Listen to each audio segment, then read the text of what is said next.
Hallo und herzlich willkommen zurück zu einem neuen Flive Online oder auch Flive PC Video mit dem neuen Millie Monka Event 2024. Während dem Event, das bis zum 21. März geht, müssen wir neue Event-Items sammeln.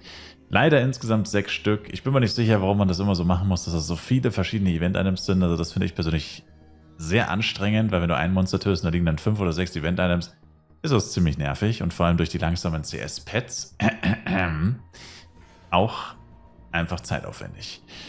Ja, aber auf jeden Fall 6 neue Event-Items, die wir droppen können. Also noch mehr als vorher. Bei dem letzten Event waren es 2 Events zeitgleich und es waren nur 5 Items. Jetzt ist es nur ein Event und es sind 6 Items. Also etwas nervig.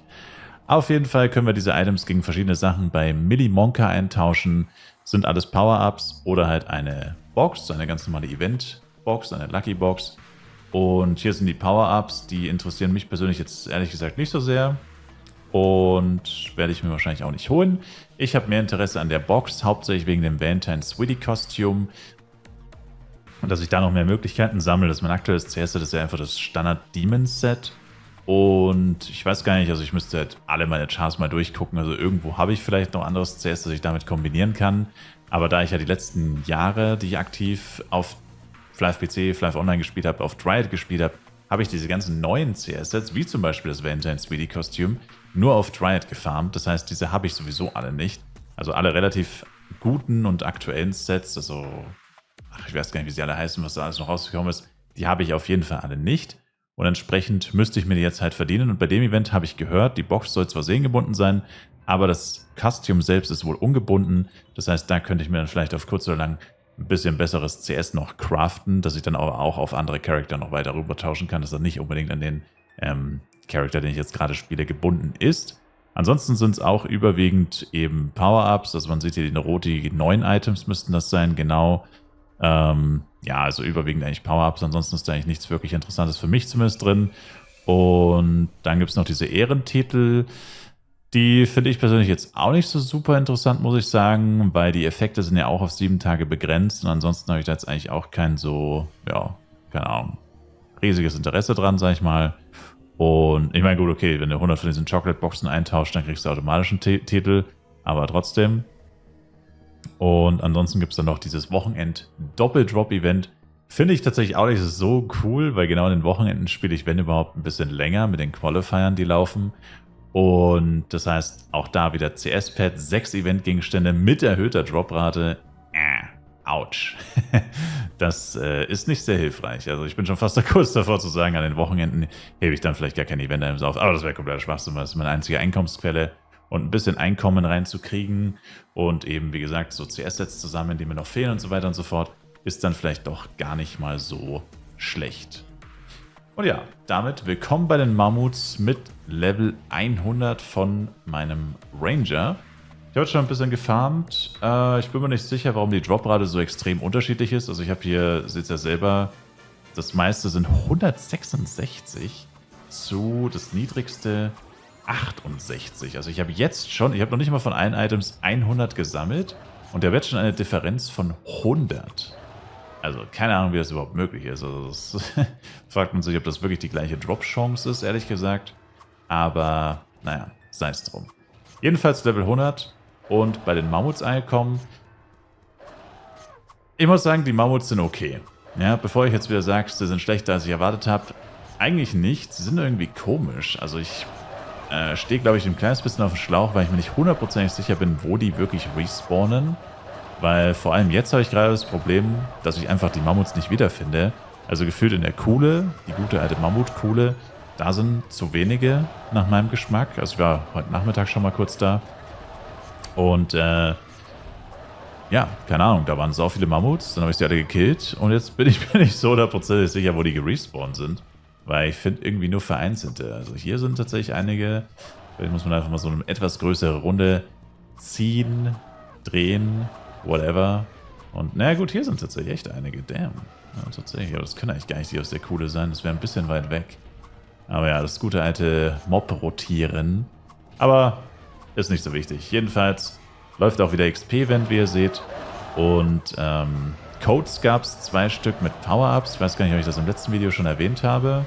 Ich glaube fast schon. Der eine Code war das hier mit Erdbeeren in Schokolade und Small Valentine Chocolate, genau, habe ich da alles auf den Envy-Bag geballert. Ey, das ist so krass, ne? Ich habe mittlerweile 1,5 Envy-Bags voll mit lauter segengebundenen Sachen, die ich eigentlich gar nicht wirklich brauche, aber die man einfach so reingeschoben bekommt. Ist irgendwie ein nices Gefühl, wenn man Sachen bekommt, die man nicht zwingend braucht, aber vielleicht braucht man sie irgendwann mal und dann freut man sich, dass man sie bekommen hat. Und ja, eigentlich gar nicht so schlecht. Aber ja, wie gesagt, das ist Level 100. Cannibal-Mammuts müssten eigentlich auch noch gehen. Und ja, dann sind wir dann schon fast im Bereich, wo wir nach nicht nach Dark Ratesia, nach Ratesia gehen könnten. 116 sind dort die niedrigsten Monster, das heißt theoretisch auch mit 106 kann ich schon dahin gehen. Ich werde mir die Cannibal-Mammuts auf jeden Fall auch noch angucken. Auch gucken, wie es mit dem Damage aussieht und so.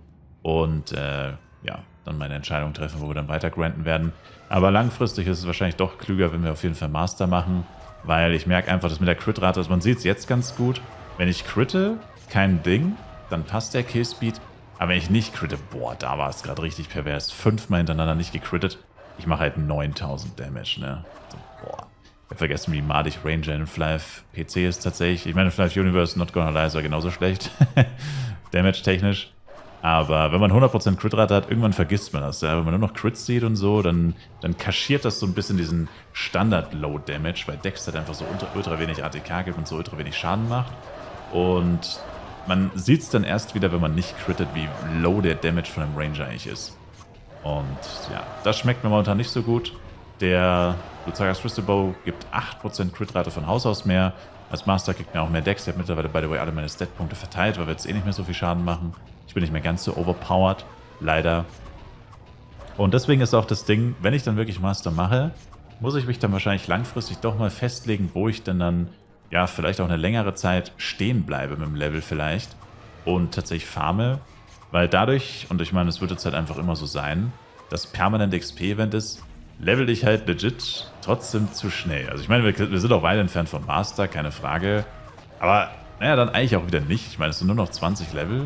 19,5 tatsächlich. Na gut, okay, man muss 120 mit 99 machen, dann sind es doch noch 20 Level. Aber trotzdem, ich meine, es geht ultra schnell. Ich meine, ich spiele nicht viel. Ich spiele nicht wenig, oder nicht zu wenig, würde ich sagen. Ich spiele, denke ich, genug für das, was ich so treibe.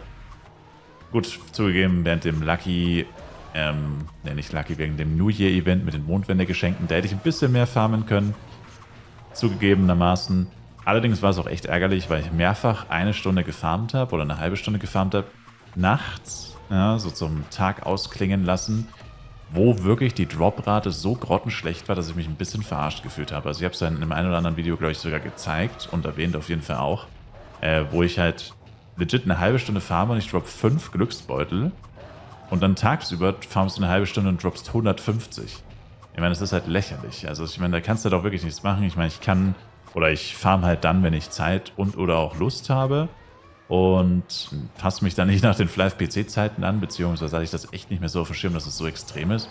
Aber das hat mir auch ein bisschen noch die Tour versaut, weil man halt wirklich sagen muss, 50, 100, selbst 500 mehr Boxen hätten vielleicht auch nicht gereicht. Und ich meine, 500 Boxen hätte ich definitiv nicht gefarmt. Ich meine, ich habe ja gerade mal 100 gefarmt. Also von dem her wäre es auch egal gewesen. Aber es war auch ein bisschen ärgerlich, muss man sagen. Also es hat mich auch ein bisschen genervt. Aber bei dem Event ist jetzt der Lichtblick. Es kann mir im Endeffekt egal sein, wann ich farme, wie viel ich farme. Wir haben ja, wie gesagt, jetzt 10 Items pro Box. Das heißt, ja, ich habe jetzt am ersten Tag schon direkt 7 Boxen gefarmt auf jeden Fall. Vielleicht werden es jetzt noch 8 dann. Und wenn ich das CS nicht kriege, ich meine ganz ehrlich, ist mir eigentlich auch nicht so wichtig. Also ich meine, dann kriegen wir es halt nicht. Kann ich auch darauf verzichten. Ich habe ein halbwegs cooles CS-Set. Ich meine, das Lustige ist ja sogar, dass es 4 von 4 einen für mich sogar eher nachteiligen Effekt hat mit einem plus 10% XP. Und man da wieder sagen muss, ganz ehrlich, plus 10% XP ist verhältnismäßig nichts, wenn man es damit vergleicht, dass sowieso die ganze Zeit XP-Event ist. Also ich meine, diese plus 10% XP reißen es dann wirklich auch nicht mehr raus. Also das ist dann auch schon egal, durch diese ganzen permanenten XP-Events. Aber ja, das mit dem Pad ist echt ärgerlich, aber ich habe schon gehört, die kann man natürlich auch kaufen. Es gibt ja die ungebundene Version. Wenn jemand eins von euch hat, also ich weiß nicht, wann ich dieses Video hochlade, es kann vielleicht 2-3 Tage verzögert kommen, tatsächlich, weil ich momentan ein paar Videos ja, noch nicht hochgeladen habe, die ich aber schon aufgenommen habe. Und ich will nicht jeden Tag Flive-PC-Videos hochladen. Der abwechslungshalber. Auf jeden Fall, falls ihr noch eins habt, könnt ihr es mir gerne anbieten. Wenn ich dann schon eins gekauft haben sollte oder nicht, dann ja, hat sich's erledigt. Aber wenn ihr ein ungebundenes habt auf Yggdrasil, einen ungebundenen weißäugigen blauen Drachen. Gerne auch Permabeat-Pet. Wäre mir tatsächlich egal, wenn schon ein Permabeat-Pet ist. Oder ein Buff-Pet oder was auch immer ihr damit angestellt habt. Ist mir ehrlich gesagt ziemlich Wurst. Ich würde es auf jeden Fall nehmen. Das einzige Problem ist, ich habe kein Penya, keine Perrin. Ich könnte halt Power-Ups, Aiden's Jar, ich könnte halt Items anbieten. Also jetzt nichts Krasses oder so, aber halt hauptsächlich Power-Ups, die ich gebunkert habe von früher noch. Ich denke, das ist schon was ganz Interessantes auf jeden Fall. Ich denke, da kann man auch einen ordentlichen Gegenwert erzeugen und vielleicht sogar heutzutage besser mit Items zu handeln als tatsächlich mit Penya, weil ich meine, überraschenderweise ist Penya noch was wert. Also im Auktionshaus findet man schon noch viele Sachen, wie zum Beispiel die Event-Items, wo man etliche 100 Milliarden ausgeben konnte. Ich meine, ich selbst konnte leider nur ein paar, also wie viel Milliarden ich insgesamt ausgegeben habe, ehrlich gesagt, weil ich über mehrere Tage verteilt immer in kleinen Etappen dieser Eventboxen gekauft habe. Aber es werden wohl alles in allem auch so 10 bis 20 tatsächlich gewesen sein. Die Event-Items waren auch mehr wert, als ich dachte, ehrlich gesagt. Also die ich selber gefarmt habe, die ich verkauft habe, diese Kochzutaten von diesem Koch-Event, da habe ich bestimmt allein damit 16 Milliarden gemacht oder so. Also war nicht schlecht auf jeden Fall, aber ja, um wirklich große Summen oder große Dinger hier zu drehen, da reicht es natürlich nicht. Also wie gesagt, da muss ich dann auf jeden Fall auf meine Event-Items zurückgreifen oder auf irgendwelche Power-Ups und so, die ich eingebunkert habe, um da vielleicht dann einen Trade zu erzeugen. Aber wie gesagt, wenn jemand von euch einen hat und tauschen will, traden will, wie auch immer, und sich einen erfarmt hat, wäre es natürlich nice. Was mich auch interessieren würde übrigens, selbst wenn ihr nicht traden wollt, den ihr gedroppt habt, wie viele, dann kann man wahrscheinlich schwer einschätzen, aber wie lange habt ihr dafür gebraucht? Also das würde mich auch mal interessieren, weil ich habe von einem Spieler zumindest gehört, der hat sehr viele Drachen getötet und nichts gedroppt. Ja, würde mich einfach mal interessieren. Also da wäre auch interessant, was so die Drop-Chance von dem ungebundenen Drachen gewesen wäre. Bei mir wurde auch schon gesagt, ach, wenn du den Drachen so gern willst, dann farm ihn doch einfach. Ich meine, klar, da farmt man auch Boxen. Keine Frage, hätte ich schon machen können. Aber da farmt man halt keine Gems. Und von dem her war es halt wieder, naja, keine richtige Option für mich. Ich meine, gut, theoretisch könnte man einen anderen Charakter nehmen und mit dem hier hinterherlaufen und zumindest die Gems einsammeln. Das funktioniert auch wieder nicht so gut oder ist auch wieder zu kompliziert für mich. Und ja, lange Rede, kurzer Sinn. Wäre auf jeden Fall interessant, da noch zu wissen, wie lange man dafür so gefarmt hat. Gab es sogar Leute, die mehrere gedroppt haben anscheinend. Aber vielleicht war es dann doch mehr Glück als jetzt wirklich Ausdauer. Wer weiß.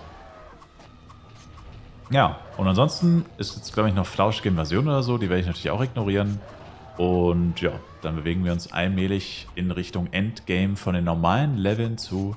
Und dann kommt Master. Aber vor dem Master werden wir uns auf jeden Fall noch ein paar Mal sehen. Jetzt am Wochenende ist, wie gesagt, ein Qualifier.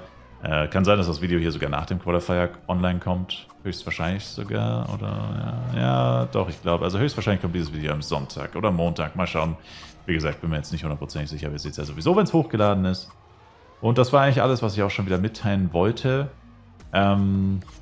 Was ich mir auch noch überlegt hatte, könnt ihr auch in die Kommentare schreiben, vielleicht ob ihr darauf Bock hättet mal wieder. Also irgendjemand hat mir das mal in einem Livestream, glaube ich, gesagt, dass er das vermisst oder so, da wieder Bock drauf hätte. Was mich persönlich ein bisschen gewundert hat. Ich meine, gut, damals habe ich es auch ein bisschen übertrieben damit, vielleicht muss man dazu sagen. Auf Dryad, ich weiß nicht, ob ich das Yggdrasil auch gemacht habe, auf Dryad auf jeden Fall, habe ich immer die, in Anführungszeichen, halbwegs guten Set-Teile, die ich so beim Farmen, beim Event-Farmen oder einfach so beim Farmen gedroppt habe, habe ich immer erweckt. Also jetzt zum Beispiel sowas wie Blade Suit oder so, weil Blade Suit ist eigentlich kein so gutes Set-Teil, aber gut, Blade kann theoretisch jedes Set tragen, von dem her ist es egal. Aber ja, habe ich einfach alles so random erweckt, was halt so interessant sein könnte. So Dazed Boots wäre jetzt auch so ein gutes Beispiel eigentlich tatsächlich. Ja, so Blade-Set-Teile, Knight-Set-Teile, lauter solche Sachen habe ich immer gesammelt, Set-Teile gesammelt und dann irgendwann alle in einem Schwung erweckt. Oder auch Schilde, Ancient Shield und so, also die Sachen, die man auch nicht beim NPC kaufen kann und so. Ja, habe ich immer so Erweckfolgen gemacht.